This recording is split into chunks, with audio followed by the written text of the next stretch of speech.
Hey, good morning. We're going to get started here in about 5 minutes. If you can do me a favor, make sure you're checking the IEP and that you're not assigned to branch 10 and should be up to the north. All divisions and branches, please come up front and take your seats. We'll get started here. If you're speaking, please start to line up.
Okay, I'm showing 0700. We'll get started with today's operational briefing for July 24th, 2021 for the Dixie incident. My name is Chris Creer, the Plan Section Chief for IMT1. If we can do me a favor, grab your cell phones, put them on silent, turn down your radios. Please keep all side conversations outside of the briefing area so everybody gets a good briefing. We'll get started with the incident situation update. Good morning, ladies and gentlemen. Josh Campbell, Night Ops for Team 1. First thing I want to tell you is if you never heard the analogy, to eat an elephant, you have to take it one bite at a time. Well, that's what they did yesterday. They went in there and just started taking little bites. They had great success yesterday. The burning conditions were favorable, and it worked really well for us. But we are far from done. I need the crews today to go in there and give the same efforts as you've been giving all along so we can get this taken care of and button up this top piece. Down in Division Alpha, they worked the 70 corridor yesterday. They had a lot of fire activity in there. They had to do some structure defense. It's a good thing they were in there. They saved, I believe, 17 structures. They're still in there now, actively engaged, taking care of that in Division Alpha. Division Bravo, continue to pull hose and backhaul trash and monitor that section of line. Division Charlie, they're still experiencing spot fires over the line, and what we're finding is it's that transitional period from night shift to day shift. They're leaving that on, when they leave the line, maybe just a small spot, but by the time the crews get back in there, it's turned into something that's causing them to pull their resources to that situation and utilize the resources they could use somewhere else. So we need to get that buttoned up as well. Hotel, continue to punch dozer line. Basically, out over Bull Hill, and then they went up to Cherry Hill. They came around the corner to basically protect Butte Meadows and Jonesville. And at drop point 109 there, they're finding a place right now where they can turn, go up to Colby Mountain, and tie it into Highway 32. Division Juliet, from drop point 105, down basically the L-line road. They continue to punch line up there and find a place where they can come off the end down into Deer Creek. Deer Creek's gonna have to have some hand line in there, so we'll have to get some crews in there to button that up today. We're gonna cross the top in Division Lima from basically drop point 102 at the break there. They brought fire along Humboldt Road. The burning conditions were very, very favorable. At like 55 degrees, it was pulling in nice. The wind was at their back. They were getting great consumption. And that gives me a little bit of ease knowing that Chester is kind of blocked off, but we need to continue that today to make sure we lock that in. And Division Mike. Over in Division Mike, they have a plan to take a contingency line basically up from the east shore there below Dyer Mountain and come across. They need to work with the other team that's in Division November and find a place that they can meet those two lines so we can button up that east side of Lake Elminor. Be safe. Thank you. Moving on to the incident objectives, starting with the management objectives. Utilize the risk management process to identify and mitigate hazards to protect firefighters and the public. Emphasize strategies and tactics that have the highest probability of success and the least exposure to firefighters and the public.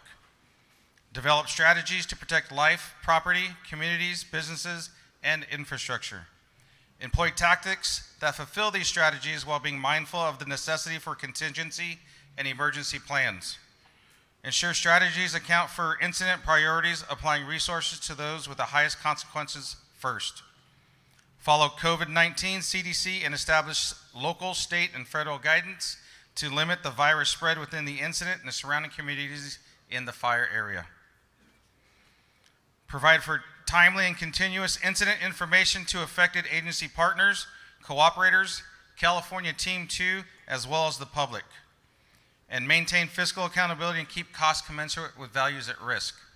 Moving on to the control objectives. Keep the fire north of the fire perimeter and Highway 162 and the junction of Highway 70. Keep the fire south of Highway 36 and Highway 89, and keep the fire east of Highway 32. Keep the fire west of Genesee Road and Grizzly Ridge to Highway 70. Fire weather. Good morning, Julia Ruthford with Fire Weather. So last night, the humidity recoveries up on the ridges actually stayed a little bit better than I was concerned they might be. We ended up with about 20 to 30% relative humidity recoveries on the ridges, and down in the valleys, humidity's got up into the 45 to 50% range. The dry air aloft that I was concerned about settling over the fire area is still up there. It just is above the ridge levels. And that scenario and the smoke cover give us two possible scenarios for the weather today. If the smoke cover hangs in here and shades the area, We could see that inversion being slow to lift out like it was yesterday, later in the afternoon. If that happens, we would see the humidity staying a bit higher than what's in the IAP forecast in the mid to upper teens, a little bit cooler, and some of those southwesterly afternoon winds a bit more suppressed if the smoke hangs in there. However, if you start seeing the smoke clearing out, you can start seeing blue sky by 12 or 1300. That dry air is still up there, and if that sun hits the area earlier, we'll see it start to mix down. If that happens, we will be seeing those relative humidities in the 7 to 9% range, down into the upper single digits. Hot temperatures down in the lower elevations of the fire, up to 100, even the highest ridges, about 80 for those highs, and we will realize that instability that's up over the area. So we're just gonna have to keep an eye on where that smoke goes and how much sunshine we get, and that timing is gonna be really critical, whether we're looking at a day that's hotter, drier, and equally breezy to yesterday, or one that we get more shading where it stays a little bit more mild from the fire weather perspective. As far as tonight goes, we will be seeing the potential for the northeast down canyon winds to develop again. It'll be mostly over the south end of the fire through the southern portions of Branch 1, and then up into Branch 5 to about Division Charlie south is where you would see those northeast winds developing during the overnight hours, following the typical pattern where you see them starting up about 2200 and then increasing through the night, gusts 25 to 30 in the windiest locations.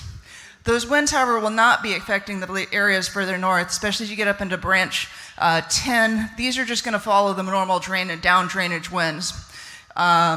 This area up in Branch 10 is also going to stay smoky all day, even if the inversion lifts, because they'll keep pumping more smoke up there. So this is going to be pretty shaded. Normal afternoon winds will be fairly suppressed there. They'll get calm overnight, or get calm in the evening, I should say. And then overnight, you'll just get light drainage wind following the slopes and drainages up there. Also, the valleys up there will end up being a little bit cooler and more humid than the slopes and ridges, which will stay fairly dry further south. So you get a couple of different weather regimes and conditions that you'll see, with this being milder, and then down here still concerned about those windy conditions, humidity staying low tonight,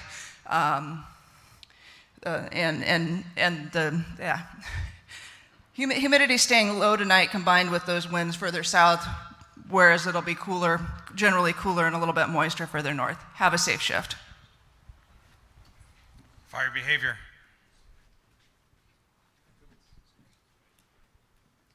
Good morning, Sean Norman. I'm going to give you a fire behavior forecast. So, very complex weather pattern we just heard from our meteorologist. And what I want to point out is this fire is large enough now that I don't know that it's possible for me to go through every single division and branch and give you a specific idea of what may happen.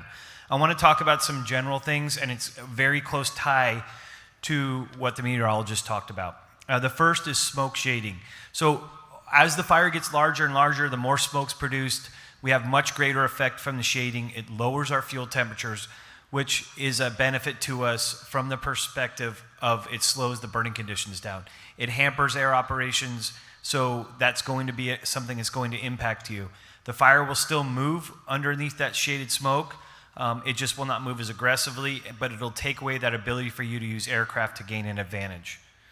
The next thing I want to talk about is fuel orientation. So in our fire perimeter here, we have a whole bunch of stuff that's laying on the ground dead, either from a previous fire or just from natural selection. So when we look at that fuel and we see how it's oriented, it'll give us an idea of how it's going to behave. Vertical fuel, snags especially standing up, are going to chuck spots out vertically, get traveled horizontally, drop down, and land on all that fuel that's laying like this, exposing a lot of surface area, prone to receiving a spot. So when you're prepping line and you're looking at things that you're going to attempt to hold, pay attention to the orientation of fuel and fix it. You have tools to fix it, like chainsaws and people and dozers to push that stuff out of the way. So pay attention to your fuel orientation and take it out of the loop. Going on from that, I want you to focus on how this fire is moving. It's going to spot, run, and then roll out Run, spot, that's going to be your progression. I watched it all night do that exact operation up there. The last thing I want to point out is transition. We have had an incident in this Feather River Canyon during a transition period of about a decade ago that caused a shelter deployment. It is those transition times when your guard is down because the wind has stopped blowing that the terrain will take over and the fire will make a run. To be successful today, all you all need to do is be smarter than the fire.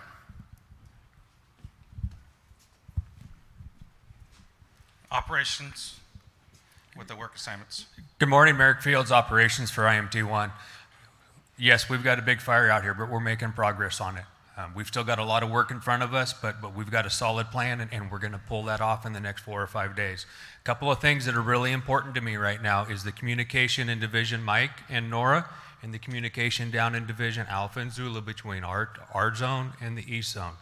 Yesterday, Division Alpha in the Highway 70 group, which is the Highway 89 group now, they ended up slipping up in that Highway 70 corridor and helping Division Zulu a little bit.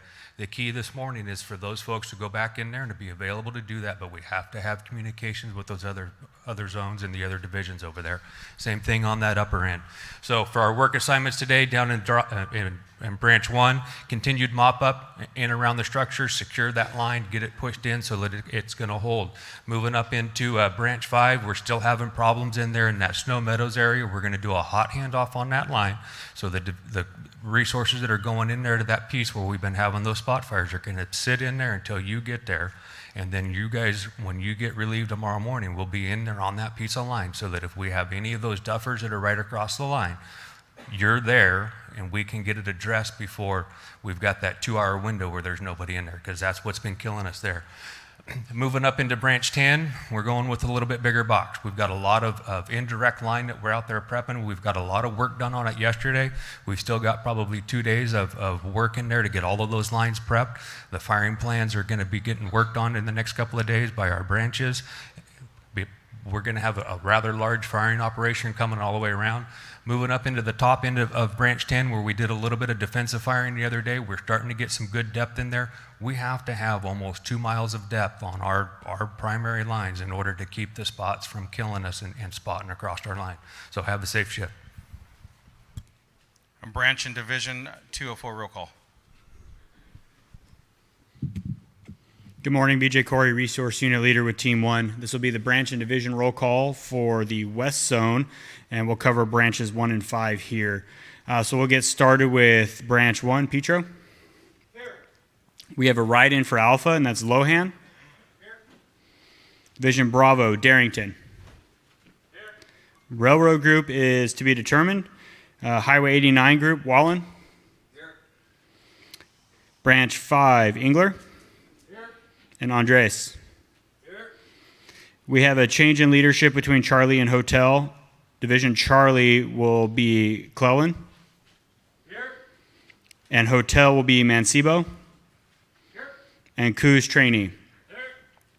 For Branch 10, if you are assigned to Branch 10 and you're still in this camp, we're going to meet on the stage right here, my right, your left, in the back corner here. And we do have a couple branch directors here that'll tie in with you.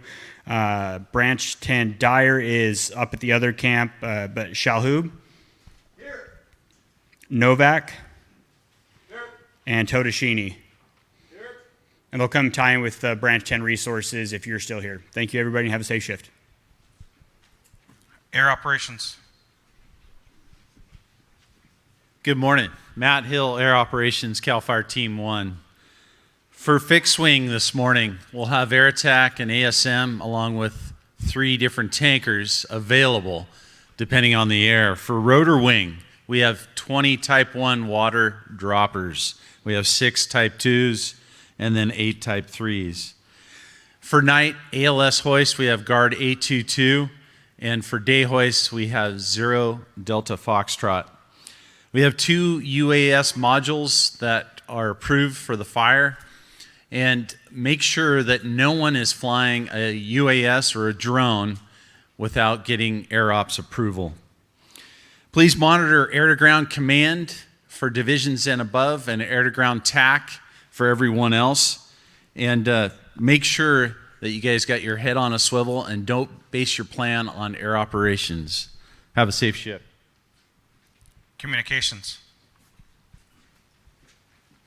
Tom Webb, Communications Unit Leader. Today is a clone day, so come and see us. Make sure you got the right radio frequencies to support the incident. We did lose some frequencies yesterday to the LE operations, so that's why we're cloning again today and to get synced up with branch 20 and 25. That's the other important thing, is to come in and get cloned, so if you get put into that area, you can communicate with those folks. One thing we're going to do today, during the day today, up on Dyer Mountain where the C-57 is currently, we're going to get C-10 up there and do a hot swap on it. We'll make an announcement after that's done so that you have something that's in your mobile radios in the state load to help with communications in there. If you have any questions, come see us in the comm unit. Medical. Good morning, Josh Daly Medical. Please turn to page 34 in your IAP. I'm going to start off with box 6, which is at the bottom of the page. Box 6 is the Dutch Creek Protocol, and this is the reporting procedure should you have a line emergency. On the left side is the protocol. On the right side is the information that we need if you're going to give it over the radio, or you use that emergency number that is in that box. It goes straight to communications. If you do have a line of emergencies, the resources we have are the line medics, and they're in each of the divisions, and they will meet during your breakouts. We have 4 ALS ambulances, 2 are 4x4, and the drop points are identified in the top of the medical plan. We have 2 REMS teams. One will be in branch 5. The other one will be in division Mary for your use. And it was mentioned we have 0 Delta Foxtrot for day BLS hoist and 822 for 24-hour ALS hoist. In camp, both camps have CalMat, and they're both supplied with a doctor. They'll do all your treatment and supply. We also have Mert here with the PA for anything you need. Please have a safe shift. Safety. Good morning, Jesse Winnan, Team 1 Safety. A couple things. Go to page 35, 36 is your safety message. A couple things we added today. One is the firing. Lots of firing going on and getting planned, so please know it. Please let your other divisions know you're joining forces. Driving. We're getting reports of people speeding. Just because the road's closed doesn't mean the name of the street got changed to the Audubon. Please slow down, stay in your lane. White lines, yellow lines, stay in them, slow down. Use a backer. Spot fires, we're here in short range, long range spotting, head on swivel, laces, know where your escape routes are, know where your safety zones are. Comms, as we said, it's a clone day. Make sure we know all the adjoining divisions and our neighbors to the east zone. IWIs, follow the medical plan. We are handing out 500 IWI pocket cards today. Please, we're going to give them to the divisions and the branches. You'll receive them there. And COVID-19, it is still here. We've been dealing with it for a year and 5 months. Wash your hands, social distance, and if you are sick, report it to your supervisor, and we will get you seen. We do have COVID-19 testing available here in camp. Have a safe shift. Logistics. Good morning, Jesse Morris, Logistics. For those of you that are new to camp, if you could please turn to page 37 in your IP. This is our service and support schedule for your logistical needs in camp. On page 39 is the CAL FIRE 101 form. This form is used for items you may have left on the line or gotten damaged and need to get those out of supply. On page 41 is our vehicle repair checklist. These are for those of you that may have any issues out on the line and need to get a hold of communications to get repair out to you. On page 48 in your IEP is our facility map for around camp with all your logistical needs. And for those of you that are up in Westwood Camp, we know it's tied up there. We're working on it. We appreciate your patience. Have a good shift. Thank you. Information.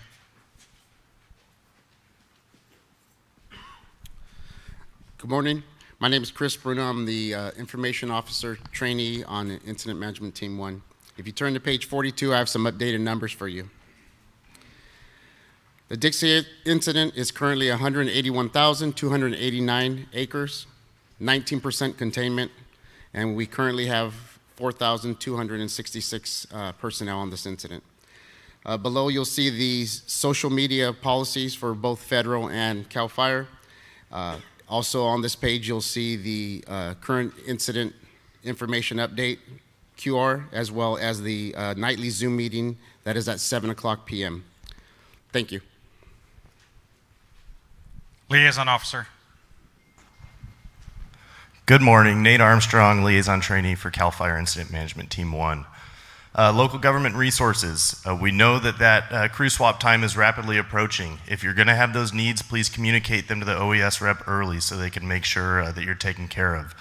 For all other cooperators, we've been working with California Incident Management Team 2 to make sure that we're coordinated on that east zone. They're going to be holding their cooperators meeting at 0900 hours starting today. We'll continue to offer ours on the west zone at 10 a.m. in a hybrid format, so here in person, but if you need to juggle both, please contact one of us to make sure that you can get that Zoom link to attend. Thank you very much. Have a safe shift. Law Enforcement Liaison. Good morning, everybody. Todd Crawford, Law Enforcement Liaison for CAL FIRE IMT Team 1. Not much changes in the evac areas. We still remain in a warning in that Chester area. And then on the northwest area, we have bumped out some orders into the Tehama area. And mostly that's being involved because of some operations with you folks out there. So we're bumping out the orders and putting in some warnings on the other side in that Tehama area. We do have the total list of evacuations in the IAP for your look over. And there's also a QR code in there so you can get the active map of evacuations. Again, just a reminder, because of the operations over in that 32-36 area, law enforcement is in that area patrolling for security, so please slow down. They are on the roads. All right, be safe. Agency Administrator. Good morning, everyone. Scott Tangenberg, the Agency Administrator for the Forest Service. I definitely appreciate the opportunity to talk to not just you guys, but all our friends that are up in Westwood this morning. That highlights something that I want to focus on, that's the 3 C's. And not the California Conservation Corps, who obviously we owe a lot of thanks to for all the care they do for us logistically. But no, I'm talking about communication, coordination, and cooperation with 3 different camps now and 2 different teams and 2 different fires. There's a need for us to definitely be together, and I really appreciate every effort that you put towards making that a reality. Thank you very much. Have a safe shift. Final comments from our Unified Incident Commander. Hey, good morning, everybody. Shannon Prather, one of the Unified ICs here with CAL FIRE Team 1. So, got a few things I'd like to touch on this morning. First, of course, is thank you for all those efforts out there from our firefighters and support personnel throughout all the camps. And just can't state enough how much we appreciate the work, and the community appreciates the work that you're doing. I want to just say that let's just understand when you're going out there and doing the mission that we understand what the values at risk are that you're protecting. Know the plan in divisions and your breakouts. Understand everyone gets a good briefing and understands that plan of the day. And if things do change, let's coordinate that throughout all the divisions and branches so that everyone understands if some plan has changed on us. So keep informed of the weather conditions as they develop. Today's a good day to get some work done and get out there early, and let's try to tie in that northern edge of the fire.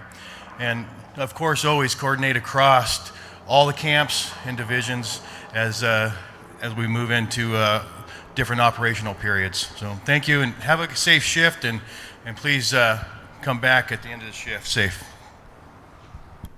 Thank you.